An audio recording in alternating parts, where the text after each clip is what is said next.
Hello दोस्तों, कैसे हैं आप लोग। उम्मीद करती हूँ स्वस्थ होंगे, मस्त होंगे और जीवन में कुछ बेहतरीन कर रहे होंगे। हम लोग पढ़ रहे हैं उपन्यास जिसका नाम है रुक जाना नहीं। इसके लेखक है निशांत जैन। आज हम पढ़ने वाले हैं एक अगला अध्याय जिसका नाम है सितारों के आगे जहाँ और भी है। किसी शायर ने लिखा है, मंजिल मिले न मिले उसका गम नहीं, मंजिल की जुस्तजू में मेरा कारवां तो है। जिनकी जिंदगी एक सतत यात्रा है, इसलिए कहा जाता है कि चलती का नाम जिंदगी है। रुका हुआ पानी सर जाता है, जबकि गतिमान पानी निरंतर स्वच्छ और निर्मल बने रहते हुए प्रवाहित होता जाता है। अंग्रेजी में भी एक कहावत है, success is a journey not a destination. जीवन में आगे बढ़ने और कुछ कर गुजरने की ललक हर किसी में होती है और होनी भी चाहिए। हर कोई जीवन में कुछ नया, कुछ बड़ा और कुछ खास करना चाहता है। खासकर युवावस्था में तो आगे बढ़ने और कुछ कर गुजरने का ये जज्बा अपने उफान पर होता है। हर कोई युवा सफलता के शिखर पर तो पहुंचना चाहता है और साथ ही उस शिखर पर बने रहना भी चाहता है। यूं तो सफलता की कोई तय परिभाषा नहीं है और न ही ऐसी कोई परिभाषा गढ़ी जा सकती है, पर फिर भी मोटे तौर पर इतना तो ही जा सकता है कि अगर आप किसी सम्मानजनक आजीविका, जॉब, बिजनेस आदि से अपना ठीक ठाक जीवन यापन कर रहे हैं और अपने पारिवारिक एवं सामाजिक जीवन से कमोबेश संतुष्ट है तो आप सफल है।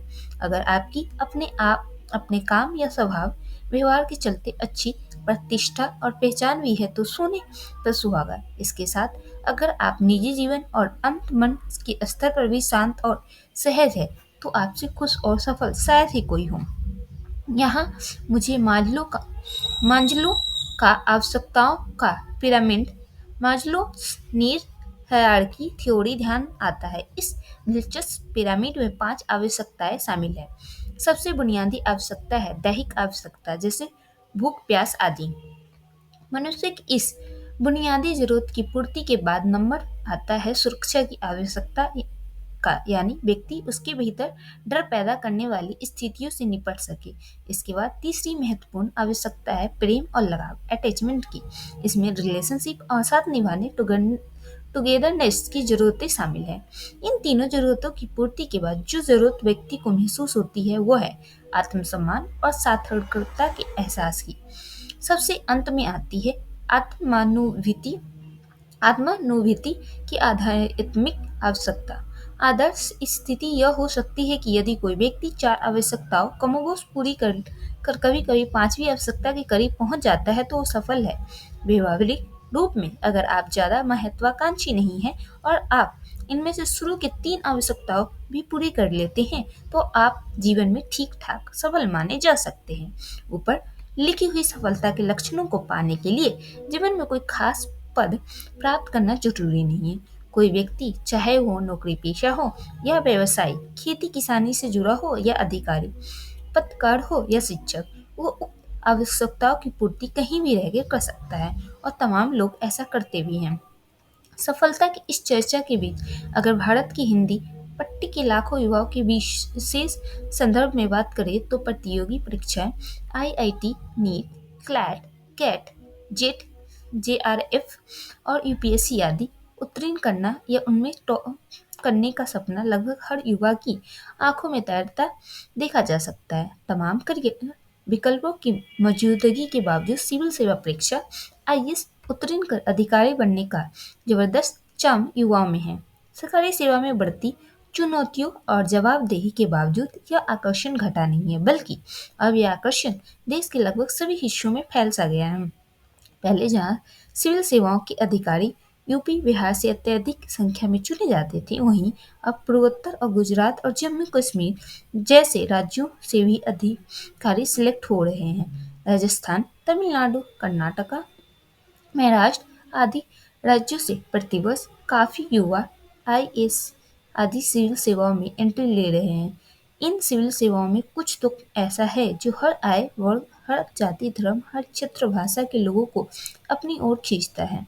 मुझे लगता है कि आईएएस, आईपीएस आदि सेवाओं के कार्यक्षेत्र का व्यापक दायरा, काम की विविध तापूर्ण अवसर, जनता से सीधे जुड़ाव एवं एक्सपोजर, जबरदस्त सामाजिक प्रतिष्ठा और राष्ट्र निर्माण में सीधे योगदान का मौका आदि कुछ ऐसे कारण हैं जो इस जमाने में भी युवाओं के सपनों में सिविल सेवाओं को खास जगह देते हैं। अपने भीतर आईएएस अफसर बनने का ये जुनून लिए हर साल हजारों लाखों युवा तैयारी के लिए दिल्ली या फिर जयपुर, इलाहाबाद, लखनऊ, पटना, इंदौर, चेन्नई, बेंगलुरु, हैदराबाद आदि शहरों का रुख करते हैं। इस थीम पर नीलोत्पल मरनार का नॉवल डार्क हॉर्स और पंकज दुबे का नॉवल लूजर कहीं का चर्चित भी हुए हैं। कुछ युवा दिल्ली या किसी बड़े शहर का रुख करते हैं तो कुछ अपने होम टाउन में रहकर पढ़ाई या नौकरी के साथ साथ इस परीक्षा की तैयारी करते हैं। हालांकि इन दिनों इंटरनेट पर भरपूर सामग्री उपलब्ध होने से बिना कोचिंग के सफल होने वाले युवाओं की संख्या बढ़ी है, पर फिर भी तैयारी के लिए अभ्यर्थी कोचिंग, किताबों, हॉस्टल आदि पर घर वालों का ठीक ठाक पैसा भी खर्च करते हैं। कुछ अभ्यर्थी 2-3 साल का समय इस परीक्षा की तैयारी पर देते हैं तो कुछ लोग अंतहीन ढंग से परिपूर्ण सी योजना सी बना डालते हैं। मैंने अक्सर ऐसा महसूस किया है कि मध्य वर्गीय, निम्न मध्य वर्गीय या कमजोर आर्थिक पृष्ठभूमि के अभ्यर्थी इस बात को लेकर काफी उलझन और तनाव में रहते हैं कि अगर यूपीएससी में चयन नहीं हुआ तो क्या होगा, फिर मैं क्या करूंगा, घर वालों को क्या मुंह दिखाऊंगा, जिंदगी कैसे चलेगी, आदि आदि। कुछ ऐसे अभ्यर्थी भी होते हैं जो जोश नहीं, जुनून की हद तक तनाव लेकर दुश्चिंता, एंजाइटी या आसक्ति, पोजेसिवनेस के शिकार हो जाते हैं। कुछ लोगों को लगता है अगर मैं आईएएस नहीं बना तो फिर मेरा जीवन व्यर्थ है या फिर उसके बाद मेरे जीवन का कोई लक्ष्य ही नहीं। ये युवा ऐसे इसलिए सोच रहे होते हैं क्योंकि उन्होंने कभी ठीक ठाक करियर विकल्प नहीं सोचा होता या उनके पास कोई एम्प्लॉयबिलिटी नहीं होती। यदि भी मैं इस बात से सहमत हूँ कि यूपीएससी की परीक्षा में सफल होने के लिए संकल्प, दिन रात लगन और एकाग्रता होना अनिवार्य है, पर मुझे ये भी लगता है कि अगर आपके पास कोई सम्मानजनक करियर ऑप्शन है तो फिर आप व्यर्थ के तनाव, अवसाद, अटकलों और उलझनों से बहुत सीमा तक बच सकते हैं। अगर आपके पास करियर विकल्प है या आपको मालूम है कि मेरे पास इतनी अर्हता, एलिजिबिलिटी या रोजगार पाने की योग्यता, एम्प्लॉयबिलिटी है कि यदि किसी बुरी स्थिति में यूपीएससी मेरा चयन न हो सके तो मैं एक सम्मानजनक रोजगार अपनाकर एक अच्छा और गरिमापूर्ण जीवन बिता सकता हूँ, तो निश्चित तौर पर आप काफी हल्का महसूस करेंगे और आपको एक खास किस्म का सुकून एवं बेफिक्री का एहसास होगा। आप एक बार खुद ही सोचें कि अगर ऐसा हो तो आप कितने तनाव मुक्त हो जाएंगे। यद्यपि यह अनिवार्य नहीं है कि यूपीएससी की तैयारी करने के लिए एक करियर विकल्प होना ही चाहिए। तमाम ऐसे उदाहरण हैं जब कुछ युवा अभ्यर्थी ने यूपीएससी को एकमात्र विकल्प मानकर तैयारी की और सफल भी रहे, पर इस बात में पर्याप्त समझदारी है कि परीक्षा की अनिश्चितता और कलाकार प्रतिस्पर्धा को देखते हुए रोजगार, एम्प्लॉयमेंट या रोजगार पाने की क्षमता, एम्प्लॉयबिलिटी अर्जित कर ली जाए। अन्यथा उस स्थिति की कल्पना करके देखिए जब पढ़ाई से ज़्यादा आपका समय इस टेंशन में भी बीत रहा हो कि यदि सिलेक्शन नहीं हुआ तो क्या होगा। घर वालों और दोस्तों से होने वाली बातचीत हो या रात को सताने वाले सपने, हर ओर आप तनाव और दुश्चिंता से घिरे हैं। अतः बेहतर ये ही है कि तमाम चिंताओं से मुक्त रहकर, तनाव मुक्त और दबाव मुक्त होकर सहज रहकर तैयारी करें। चलती का नाम ही जिंदगी है और जिंदगी कभी थमती नहीं। अतः करियर विकल्प मन में रखना एक बेहतरीन तरीका हो सकता है। आइए हम कुछ ऐसी परीक्षाओं या करियर विकल्पों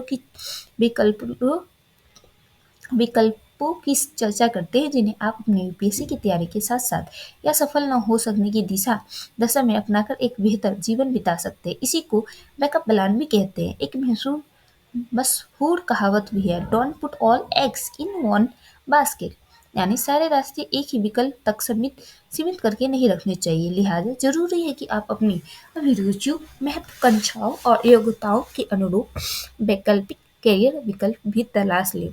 इस संबंध में कुछ महत्वपूर्ण काम की बात इस प्रकार है।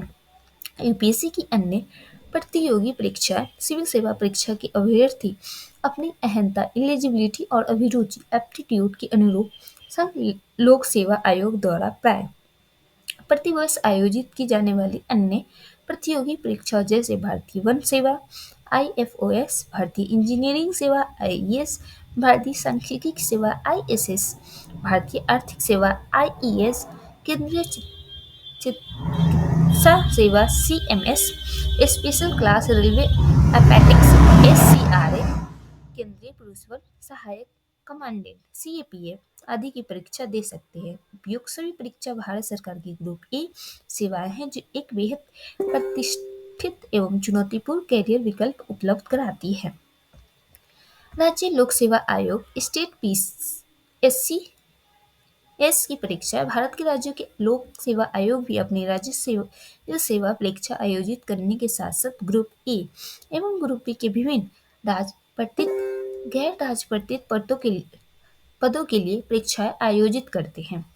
हिंदी पट्टी के अभ्यर्थियों के लिए उत्तर प्रदेश, राजस्थान, बिहार, उत्तराखंड, मध्य प्रदेश, छत्तीसगढ़, झारखंड, हरियाणा, हिमाचल प्रदेश राज्यों की सिविल सेवा परीक्षाओं की तैयारी का विकल्प है। इसके अतिरिक्त राज्यों के लोक सेवा आयोग अन्य पदों के लिए भी समय समय पर विज्ञापन निकालते हैं। मेरा मानना है कि कोई भी अभ्यर्थी यूपीएससी सिविल सेवा की तैयारी के साथ साथ अपने गृह राज्य की राज्य सिविल सेवा परीक्षा PSC की भी तैयारी कर सकता है। मैंने भी उत्तर प्रदेश PCS परीक्षा की तैयारी की थी। प्राय सभी राज्यों में उनकी राजभाषा का भी एक पेपर होता है। थर्ड, अन्य विविध परीक्षाएं, प्रतियोगी परीक्षाएं। उपयुक्त लोक सेवा आयोग के अतिरिक्त केंद्र एवं राज्य सरकार के अनेक बोर्ड आयोग विभिन्न पदों पर भर्ती के लिए परीक्षाएं आयोजित करते हैं। भारतीय संसद संयुक्त भर्ती प्रकोष्ठ GRC, SSC कर्मचारी चयन आयोग की CGL परीक्षा, DSSSB दिल्ली अधीनस्थ सेवा चयन बोर्ड, RRBS रेलवे भर्ती बोर्ड, SBI एवं IBPS बैंकिंग आदि। उपयुक्त और इनके अतिरिक्त अन्य प्रतियोगी परीक्षाएं भी सम्मानजनक करियर का विकल्प उपलब्ध कराती है। इनमें प्राय 4 विषय, सामान्य जानकारी, GK, अंग्रेजी, रीजनिंग और अंकगणित के प्रश्न पूछे जाते हैं जो कुछ हद तक यूपीएससी के CSET से मेल खाते हैं। फोर्थ, अन्य वैकल्पिक करियर और विकल्प।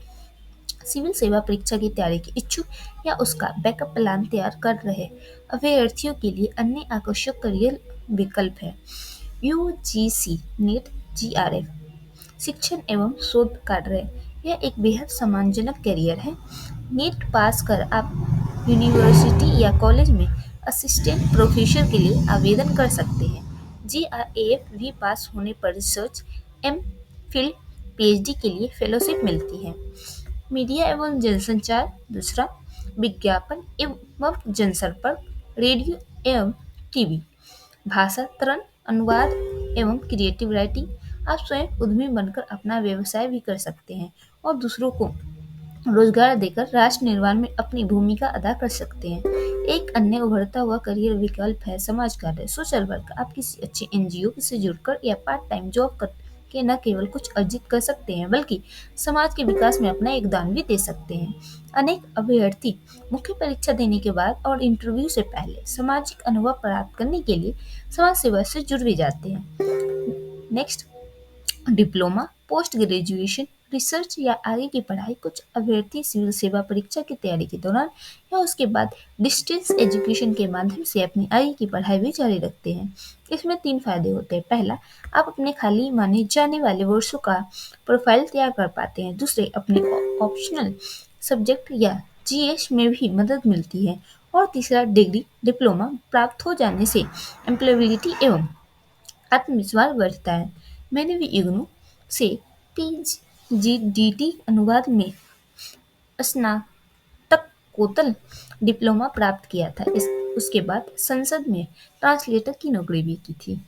डिस्टेंस लर्निंग के लिए इंदिरा गांधी राष्ट्रीय मुक्त विश्वविद्यालय इग्नू सर्वश्रेष्ठ विकल्प है। इग्नू के कोर्सों की अध्ययन सामग्री उत्कृष्ट स्तर की होती है और किसी भी ऑप्शनल सब्जेक्ट की तैयारी में मदद कर सकती है। इग्नू के अधिकांश PG कोर्स हिंदी मीडियम में भी उपलब्ध है। वैसे राज्यों के मुक्त विश्वविद्यालयों से डिस्टेंस लर्निंग कोर्सों का भी विकल्प उपलब्ध है, जैसे उत्तर प्रदेश राजर्षि टंडन मुक्त विश्वविद्यालय इलाहाबाद, वर्धमान महावीर मुक्त विश्वविद्यालय कोटा, तथा अन्य राज्यों की ओपन यूनिवर्सिटी आदि। उपयुक्त के अतिरिक्त कोई मान्यता प्राप्त कंप्यूटर कोर्स भी किया जा सकता है। PG diploma in computer application या DOEACC के कोर्स अच्छे विकल्प हो सकते हैं। ध्यान रहे कि इन सब वैकल्पिक करियर विकल्पों में उलझकर कंफ्यूज न होना है। ऐसा न हो कि आप बहुत सारे विकल्प अपनाने के चक्कर में मुख्य एवं प्राथमिक क्षेत्र से विचलित हो जाए। ये ढेर सारे आकर्षक करियर स्टडी विकल्प मैंने इसलिए बताए हैं ताकि आप ये समझ पाए कि सितारों के आगे जहाँ और भी है, और किसी दिन विशेष पर किसी परीक्षा विशेष में असफल रहने से जिंदगी रुकती या थमती नहीं है। चरवती चरवती का मंत्र अपनाते हुए निरंतर चलते जाना ही जीवन है।